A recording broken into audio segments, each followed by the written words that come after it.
Hello friends, आपका स्वागत है इस चैनल पर। आज हम देख रहे हैं पेडागोजी का part 25।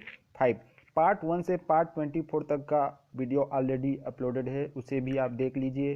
KVS, CTET, UP TET, सभी तरह के टीटी एग्ज़ाम और टीचर भर्ती एग्ज़ाम के लिए बहुत ही महत्वपूर्ण प्रश्नों का ये संकलन है पेडागोजी का। चैनल को सब्सक्राइब कर लीजिए, रेड कलर का जो सब्सक्राइब बटन है उसे क्लिक कर दीजिए, फ्री है। और बेल आइकन को भी प्रेस कर दीजिए ताकि नए वीडियो का जानकारी आपको मिल जाया करे। रॉबर्ट एम गेने द्वारा बताए गए अधिगम प्रकारों में से कौन सा नहीं है? इन चारों में से कौन सा नहीं है जो रॉबर्ट एम गेले द्वारा बताए गए अधिगम प्रकारों में से है? तो वो है अशाब्दिक अधिगम। संकेत अधिगम है, शाब्दिक अधिगम भी है, प्रत्यय अधिगम भी है, परंतु अशाब्दिक अधिगम नहीं है। तो हमारा ऑप्शन है अशाब्दिक अधिगम।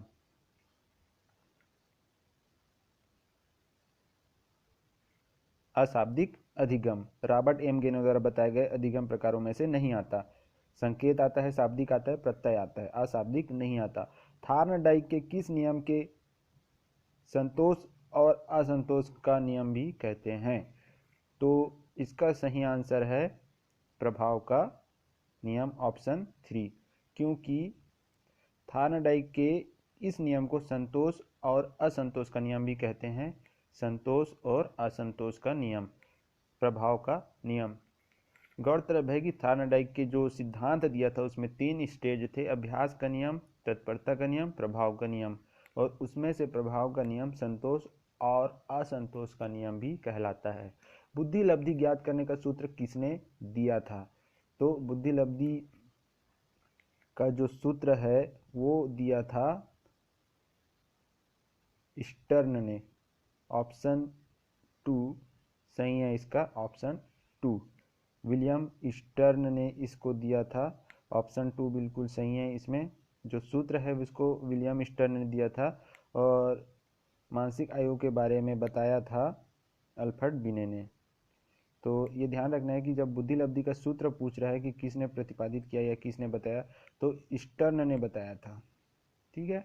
वैसे टर्मन का भी संबंध है बुद्धि लब्धि से, अल्फ्रेड बिने का भी है, परंतु सूत्र का जब प्रतिपादन किया था मानसिक आयु बटे वास्तविक आयु गुणित 100, वो स्टर्न ने किया था। क्लार्क हल के सीखने के सिद्धांत में पुनर्बलन का लक्ष्य है। इन चारों में से कौन सा? आवश्यकता का ह्रास, प्रोत्साहन का ह्रास, प्रणोद का ह्रास, अभिप्रेरणा का ह्रास। तो इसका सही आंसर है प्रणोद का ह्रास, ऑप्शन 3। ऑप्शन 3। क्लार्क हल के सीखने के सिद्धांत में पुनर्बलन का लक्ष्य था प्रणोद का ह्रास। व्यवहार की व्यक्तित्व है यह कथन किसका है? व्यवहार ही व्यक्तित्व है यह कथन किसका है? बहुत ही अच्छा प्रश्न है। व्यवहार ही व्यक्तित्व है यह कथन है वैलेंटाइन, साइकोलॉजिस्ट, महान वैज्ञानिक थे, उनका ये कथन है व्यवहार ही व्यक्तित्व है। तो ऑप्शन वैलेंटाइन नहीं, वाटसन होगा इसका सही आंसर।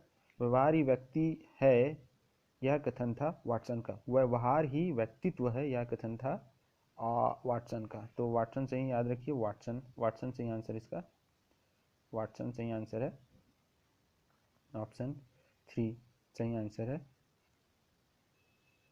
आगे चलते हैं। निम्न में से कौन सामूहिक बुद्धि भाषात्मक परीक्षण है? तो इसका सही आंसर होगा आर्मी अल्फा परीक्षण। याद रखिएगा, आर्मी अल्फा परीक्षण, ऑप्शन बी सही है। सामूहिक बुद्धि भाषात्मक परीक्षण है आर्मी अल्फा परीक्षण। बहुत ही महत्वपूर्ण प्रश्न है ये, आईएमपी है ये वाला। हरमन का स्याही धब्बा परीक्षण, जिसको इंक बोल्ट टेस्ट भी कहते हैं, वो कौन सा है? हरमन का स्याही धब्बा परीक्षण है इन तीनों में से कौन सा है? तो वो उसका सही आंसर है प्रक्षेपी विधि, प्रक्षेपी विधि, ऑप्शन फर्स्ट। तो इसमें प्रश्न ऐसा भी पूछ सकता है, स्याही धब्बा परीक्षण किसके द्वारा दिया गया? तो सही आंसर होगा हरमन, जो दिया है यहाँ पे नाम हरमन। निम्न में से सही का चयन कीजिए, निम्न में से सही का चयन कीजिए। पूर्व सक्रियात्मक अवस्था, ये तो शुरू का ही देख के पता चल रहा है कि ये गलत है, क्योंकि पूर्व सक्रियात्मक अवस्था का जो स्टेज होता है वो होता है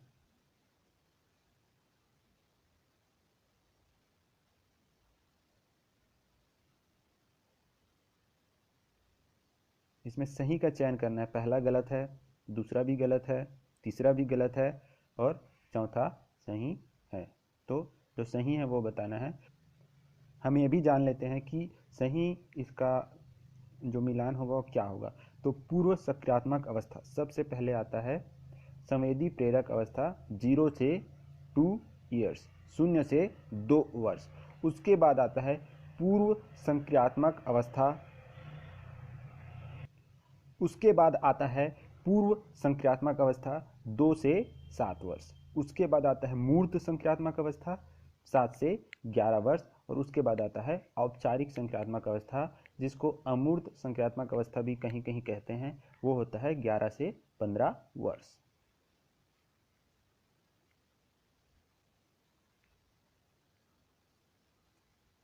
किस विधि के द्वारा विद्यार्थी की शिक्षण में अधिक से अधिक भागीदारी संभव है? तो व्याख्यान विधि नहीं, बिल्कुल गलत है। वार्तालाप विधि, पाठ्यपुस्तक विधि, श्रवण दृश्य विधि। तो विद्यार्थी की शिक्षण में अधिक से अधिक भागीदारी कब संभव होगी? जब हम बच्चे से वार्तालाप करेंगे या गतिविधि करेंगे उनके साथ, तब। तो उपयुक्त आंसर है इन चारों में से वार्तालाप विधि। शिशु में जन्म के समय हड्डियों की संख्या कितनी होती है? तो इसका सही आंसर है 270। कहीं कहीं पे 300 भी दिया होता है।